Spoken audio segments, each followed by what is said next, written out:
Thanks for having me, and I'm glad to be here. I was here last year and this year, and hopefully I'll be here a little longer. But of course, I'm pretty young. I'm only 101, so I've got some years to go. And tell us about your experiences as a pilot. What was that like?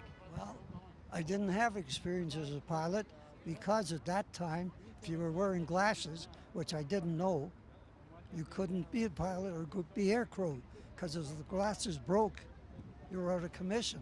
Today, of course, you've got contact lenses, so it wouldn't matter, but it did then.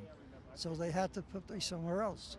And what they did was they took me out of the war, put me in a university at the Department of Engineering to learn radar, which was brand new at the time.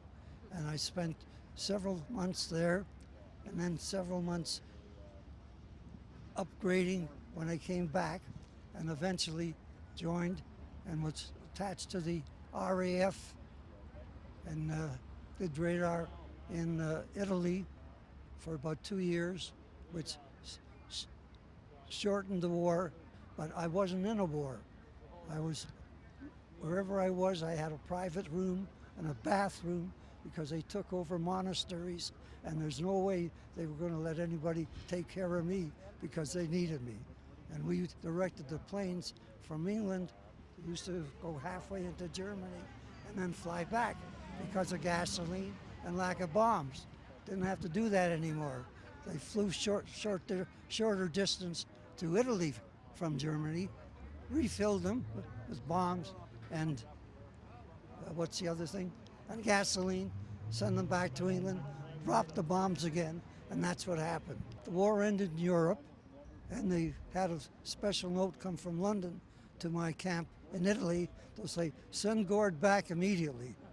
So they did, and then after that, they put me aboard a ship to go to Canada on 30 days leave, and then on to Japan, okay?